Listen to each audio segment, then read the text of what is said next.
Here's something nobody tells you before you start working in Singapore. The number on your offer letter, it almost never means what you think it means. $3,000 sounds manageable, $5,000 sounds comfortable, $10,000 sounds like you've made it, and $20,000 sounds like a completely different life. But once you factor in CPF, rent, parents, kids, insurance, the BTO you're saving for, the wedding you're planning, and the lifestyle everyone around you seems to be living a key, the reality gets complicated, fast. At every salary level, life gets better, but new problems also appear. So let's break down what 3K, 5K, 10K, and 20K actually look like, not on paper, but in real life. Chapter 1, the $3,000 salary, survival, sacrifice, and starting out. $3,000 a month. For a lot of people watching this, that was your first salary. Maybe it still is, and there is nothing wrong with that. $3,000 is often just a starting point, but in Singapore, the starting point can feel brutal if you don't understand what you're actually dealing with. First, take-home pay.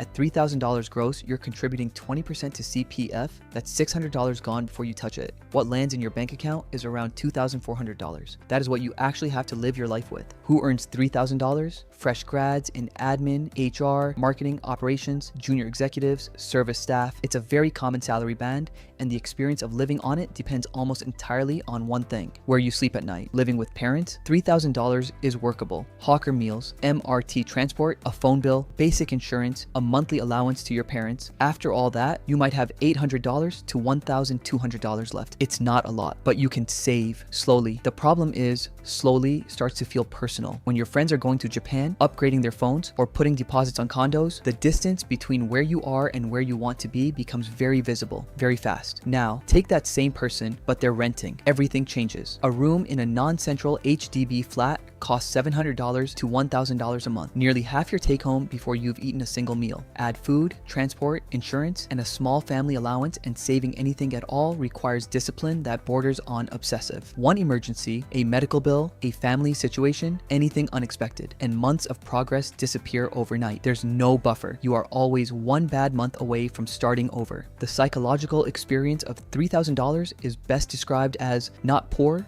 but always careful. There's a constant low-level anxiety that never fully goes away. Every purchase gets a second thought.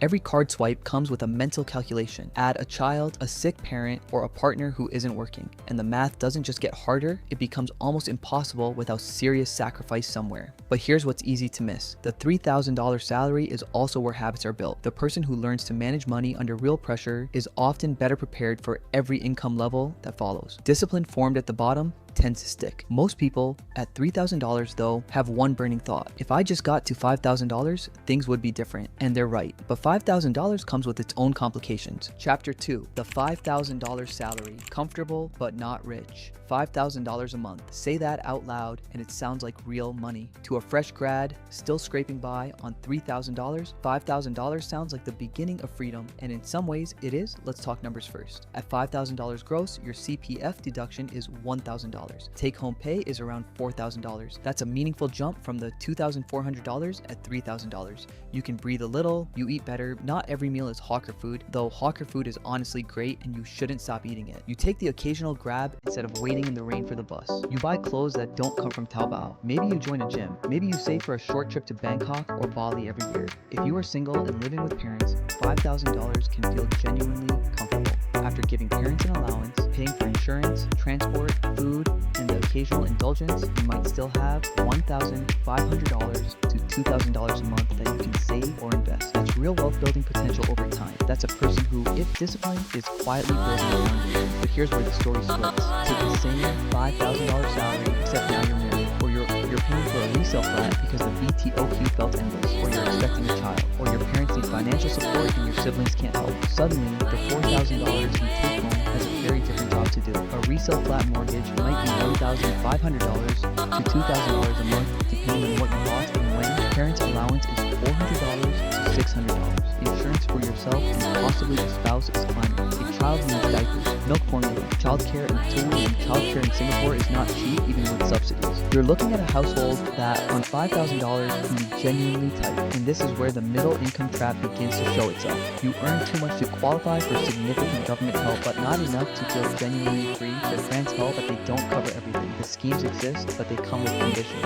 You're in the zone where the government assumes you're doing fine, and society around you increasingly assumes the same. But your bank account tells a different story at the end of every month. At $5,000, lifestyle inflation also becomes a real threat for the first time. You suddenly have enough to upgrade things. The coffee goes from Kopi at the Void Deck to a flat white at a cafe. The phone gets upgraded, the weekends get more expensive.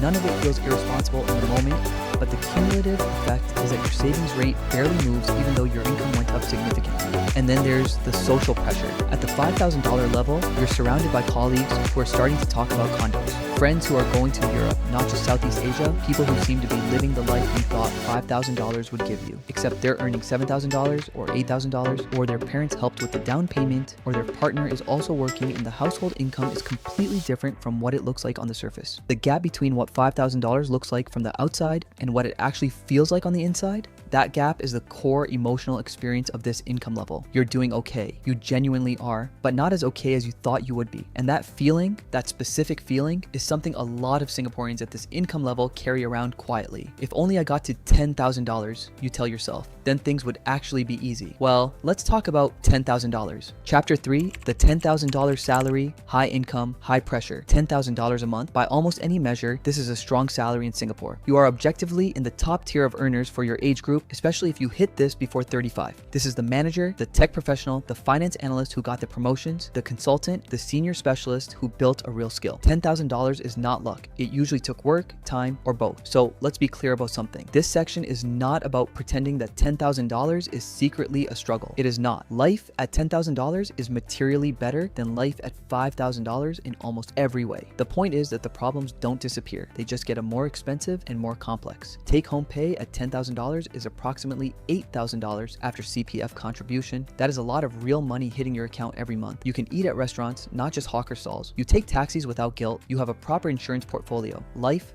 critical illness, hospitalization plan. You travel 2 or 3 times a year. You buy things without the agonizing mental calculation you did at $3,000. But here's what else happens at $10,000. The decisions you face get bigger, because with $10,000 in income, you start looking at private property. The condo dream becomes a real conversation, not just a fantasy. You start doing mental math on whether a resale flat feels like settling. You look at condos in the $1.5 million to $2 million range and you start thinking, maybe, and then the mortgage becomes $5,000 to $7,000 a month on its own. And suddenly the $8,000 in your hand is not $8,000 anymore. Your social circle at $10,000 has also shifted. The people around you, colleagues, friends, peers, are spending at a different level. Dinners at the restaurant where the pasta is $28. Holidays to Japan, Europe, the US. Private healthcare because restructured hospital queues feel too slow. Enrichment classes for your kids because everyone else's kids seem to be doing something. The social cost of participation in this world is genuinely high. And here's the thing about $10,000 that nobody really prepares you for. The career pressure is higher too. You didn't get to $10,000 by relaxing, you got there by performing. And now everyone expects you to keep performing. The hours can be longer. The expectations are real. The mental load of being someone who earns $10,000, someone who is supposed to have it together and still sits on you in a way that people at lower income levels don't always see. There is also the pressure of family. If you come from a less well-off family, $10,000 can make you the person everyone turns to. Parents' medical bills, siblings who need help, relatives who assume that because you're earning well, you have no constraints. The emotional and financial weight of being the successful one is a burden that doesn't show up on any salary slip. The person who handles $10,000 well is the person who understands that income is not wealth. The $10,000 earner who lives a $10,000 lifestyle, spending freely on housing, cars, food, and experiences, that person is not building wealth. They are performing wealth. The bank account may not grow as fast as the lifestyle suggests it should. The $10,000 earner who lives deliberately, who keeps the mortgage manageable, who invests consistently, who doesn't try to keep up with every upgrade, that person is quietly building something real. At $10,000, the difference between financial freedom and financial anxiety is almost entirely a function of choices, not income. And that is both liberating and terrifying depending on the day. But still, if you've ever wondered what the world really looks like from above $10,000, what happens when the salary gets to $20,000, the honest answer is that the game changes in ways you don't quite expect. Chapter 4, the $20,000 salary, luxury, status, and the new game. $20,000 a month. This is not a number most Singaporeans earn. Let's be honest about that. This is the director, the senior banker, the top tier lawyer, the experienced doctor in private practice, the tech VP, the founder who finally got the business working. This is the person who either climbed a very specific ladder or built something that generates serious returns. At $20,000 after CPF contributions, you're bringing home somewhere around $16,000 to $17,000 a month. That number is not a typo, and the practical reality of life at $20,000 is genuinely different. Problems that stress people at other income levels simply get solved. Medical issue, private hospital, no wait. Kids need support, best tuition, enrichment classes, maybe an international school, home needs renovation, it gets done properly. You want a helper? You have a helper? You want to fly business class on a long trip? You book it. There is a version of $20,000 where life is elegant, intentional, and genuinely enjoyable, where you have built the wealth to match the income, where the mortgage is paid down, where investments are compounding,